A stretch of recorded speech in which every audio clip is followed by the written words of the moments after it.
Hey everybody, Melissa here with Scribbleworthy, and today we're going to give you a rundown on something a little different. Today I'm going to talk about the Erin Condren Teacher Planner. As you can see, I homeschool, so I'm going to show you how I changed this a little bit to work in the homeschool environment, as well as give you a look at the guts. This is last year's model. I'm not the type of person that has to get the newest when it comes out. This guy was on sale for, I think it was about $35, which is impressive because the new ones are now $59. When they put them on sale, it was either April or May. Can't remember which one. I plan for the next year kind of before the school year ends. I have a good idea of where my kids are at because I'm still working with them. And like I'm still in the groove, and I want to take my summer off, and getting back into it is always harder. So if I have it all lined up, say in May when we finish up, I feel better about the coming year. So what we have here is, like I said, my 2015-16, but this is the Erin Condren 2014-15 year. However, the months are undated. Excuse me. So you can put in the dates however you want. It doesn't matter what year it is. It also, you can start it with whatever month you want. I started mine in July.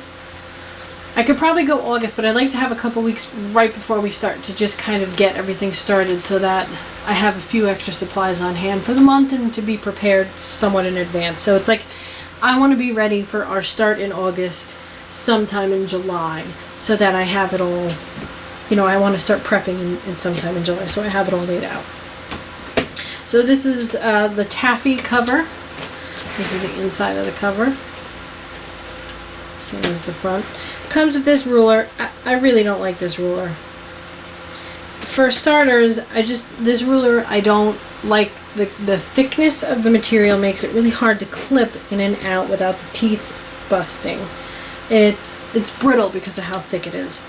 This isn't going to break as much because it's kind of flimsy. I mean, for a cover, it's sturdy, but it's, you know, has give. So when you're turning and pulling these tabs, they don't bend nearly as much as this does. And that drives me nuts. The other reason I don't like this is because, as you can see, it ends here. You know, this is a good 1.5 to 2 inches of planner that this doesn't fit in. So if I'm grabbing it from the bottom, I can't grab this to turn to it. So it's pretty much useless in here. I don't even know why they include it. I'm a little bitter. I'm just a little bitter about it. I don't like that it doesn't go all the way down and that it's really hard. I haven't done anything with the cover page. I just like it as it is. Haven't done anything with this yet either. Still working on it. I did go nuts here. Let's start with this one. This was Classroom Events and Volunteers. Oh, a lot of my ideas I got from Rebecca Wolf's video. I'll link that in the comments down below. This is one of her ideas where she changed Classroom Events and Volunteers to say Friends. And then here's your volunteer list, and I covered that with some washi tape.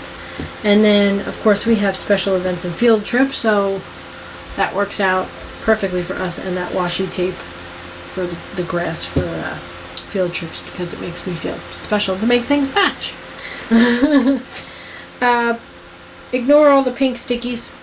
I actually made stickers of all my kids' faces and mine and my husband's face, just to make it more fun. I wanted to enjoy seeing our faces in here every time I open it up. So I'll have a 4th grader, a 1st grader, and a pre-K kid next year. So we turned this from Helpful Hints for the, oh gosh, what do they call it? Substitute. Yeah, it said Substitute to Daddy, so that if Mommy's not around and Daddy needs any information, it can all be in here. I don't know how often he'll use this, but there are occasions where I have to run out and he has some questions if he's home with them. So we haven't laid out the school rules in here yet. I want to work on them to revise them for the year, so I haven't done that yet. This is a great listing of all the holidays. You can see July through March on this page. And then up here we have October through June. I really love this. I like knowing when all the holidays are. Since the calendar is not dated, this is a great place to come to have a static, you know, location of the holidays, and then you can fill them in as you go. That's one of the things I really enjoy about that. These pages are, what were they? I forget. Birthdays, that's what it says underneath that washi tape. This is for like your kids in your class, their birthdays. I know my kids' birthdays, so I turned this into a supply list. Each month, I'll list whatever supplies we need to have for whatever we're working on, you know, science projects or, you know, anything like that. I'll put in here. Then this is the absent and we missed you pages. I think I'm going to turn this into a book log. I haven't done that yet. There's quite a few of them too. So like if I have a requirement in our state is to provide a book log every year. What I can do is put, you know, my oldest book log here, my next book log here, and then another one here. Or I can skip pages because there's quite a few pages. If you have more kids, you can photocopy them. And then I could just at the end of the year make a copy of it and stick it in their portfolio so we have a full book list. And here is our curriculum for the school year. These are the choices we made, excuse me, for the 2015-16 year. I tried to color code it. Anything in blue is something both my kids are doing. Then purple is for my oldest and pink is for my youngest. I don't know if I stuck with that because I did this at the park and got distracted a lot. This was my original list and I just put it on here and kept this in case I forgot anything. This is our library list. I'll just fold that down so you can actually see the top. Got a little book washi up top and library info. These are the two branches we utilize and their hours. And then these post-its at the bottom, again another Rebecca Wolf. I think most of this is almost exactly mimicking Rebecca Wolf. This is post-it notes so we can write the books we want from, say, this library on here and this library on there, and then take our notes with us. These are just regular post-it brand post-it notes. These are graph pages. There's plenty more of those. And you can use these for seating charts in your classroom, organizing group events. You can track things because it's graph paper. It tells you, gives you a bunch of ideas at the top, but you do whatever you want with them, obviously. I haven't set anything up for these guys yet. These are another like form of list pages. Again, July through April, September through June. I run a 4-H group, and I'm going to use these since I have 2 meetings a month with our 4-H group. I'm going to use these. Oh, you know, I did that wrong. This goes across the page. I didn't even realize that. I'm going to use these to write down the activities that we're doing at each 4-H. So, like, I have this as my lesson plan for those because they're usually very briefly run down. I don't need like an immense amount of space to write them down, and there's only 2 a month, so this would be perfect for that. And here's where the calendar starts. You get a page of notes on this side. Then you get the cover page for the month. Then you have a 2-page spread calendar with circles that you can either, they sell the dots on their website that you can fill these in with, dot stickers, or you could just handwrite the number in. They have a nice little quote up at the top. And then 2 pages of notes in the back. I put a little washi to color coordinate on the bottom of each one. And it's like that for every month. So here's January notes page. Your 2-page calendar spread. And then washi at the bottom. So after the calendars, mine goes all the way to June and July, is the lesson plans.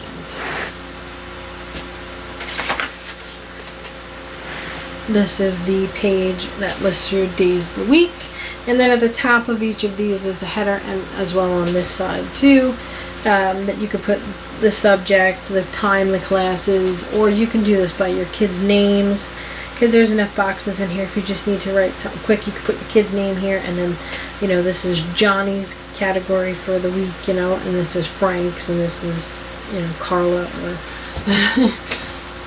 love my kids' names there, huh? Or you can, have this be your child's name, and then these be what they're doing all week long. However you want to work it. You can arrange this however you want. I actually have stickers on my Etsy, which will be linked down below. Stickers that you can cover these with and either have the subject already pre-printed on it, or you can have them blank so you can fill it out on your own and then color coordinate them as you choose. There are, I believe, 92 of these pages, I think it is, or something like that, double-sided. So it works out to be more than 180. So if your state requires you to do 180 days around about, you'll have enough pages to do that.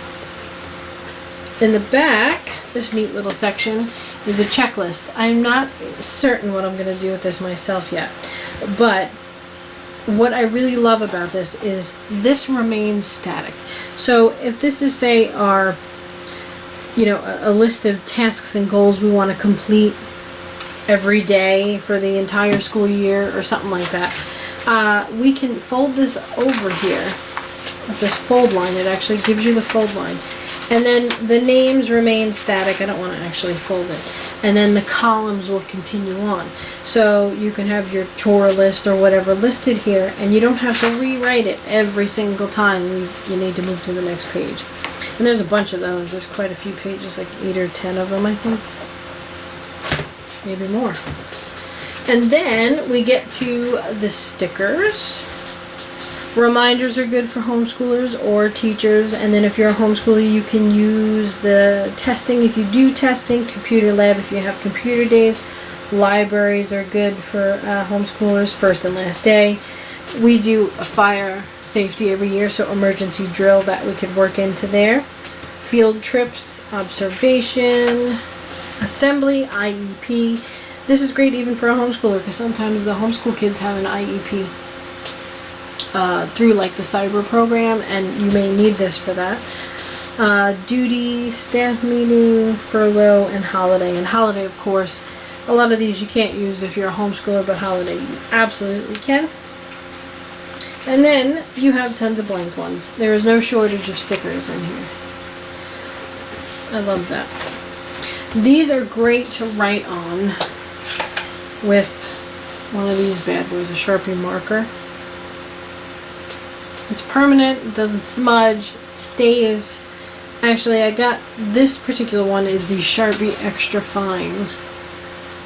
I saw I've been following the Llamas Love Lettering, I think it's Llamas Love Lettering videos, and the woman who does those videos, I think her name is Cindy, she recommends this as a pen that she uses for her lettering. I don't particularly enjoy it for lettering because it's a marker and it bleeds, and that drives me nuts. I also write like over a lot, and this degrades the paper. At her skill level though, I mean, she's amazing. You could get away with using this for that. I personally don't like it. But I love this pen. I got it because she recommended it, and I was like, well, this is a pen I don't have, so I have to go find it. And I did, and it was $1.99 at, I think, Hobby Lobby, maybe? I think. It was $1.99, so it was a steal. And of course I have to have it. And it works great on these particular stickers because sometimes you have a hard time getting ink to write on the paper of stickers, and a marker does much better than a pen does. So there's that. Then in the back, after the stickers, you have your Keep It Together folder. At the moment, I just have an extra sheet of the stickers that I made with my kids' faces on them. It's two-sided, 2 pockets.